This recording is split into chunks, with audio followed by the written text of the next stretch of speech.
ఈరోజు నేను మీ అందరికీ ఒకటే చెప్తున్నా, తెలుగుదేశం పార్టీ కార్యకర్తల పార్టీ.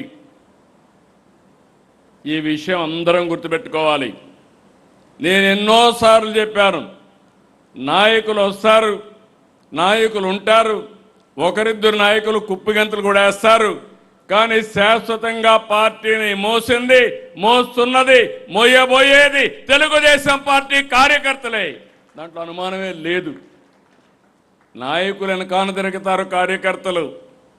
ఎప్పుడైనా కానీ చోక జాడిస్తే మాత్రం అదే చివరి రోజు అక్కడి నుంచి పార్టీతోనే ఉంటారు. అది తెలుగుదేశం పార్టీ కార్యకర్తల యొక్క కమిట్మెంట్.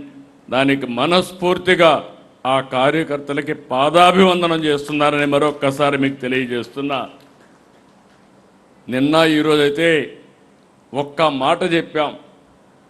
మీరందరూ కూడా ఎండలు, మనమైనా ఇక్కడ చల్లగా కూర్చున్నారు, మీరు ఇక్కడ కూర్చున్న వాళ్ళు, మంచి ఎండలు, 46, 47, 48 డిగ్రీల టెంపరేచర్.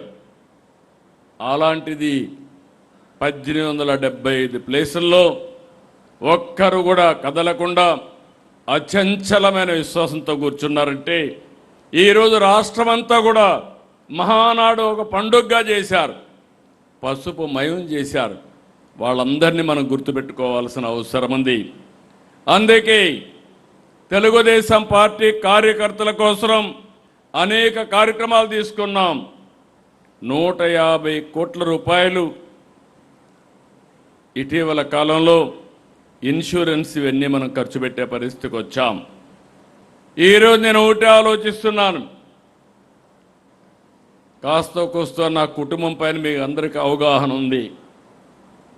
నా కుటుంబానికి నేను చేయాల్సిన అవసరం ఏమీ లేదు. నేను 30 ఏళ్లకు మునుపు, 35 ఏళ్లకు మునుపు మా ఫ్యామిలీకి ఫ్యామిలీ బిజినెస్ ఒకటి పెట్టించాను. నేను వాళ్ళకు 1 గంట టైం ఇస్తే అదే చాలు, కానీ నా దగ్గర నుంచి ఏమీ ఆశించడం లేదని మరొక్కసారి మీ అందరికీ తెలియజేస్తున్నా.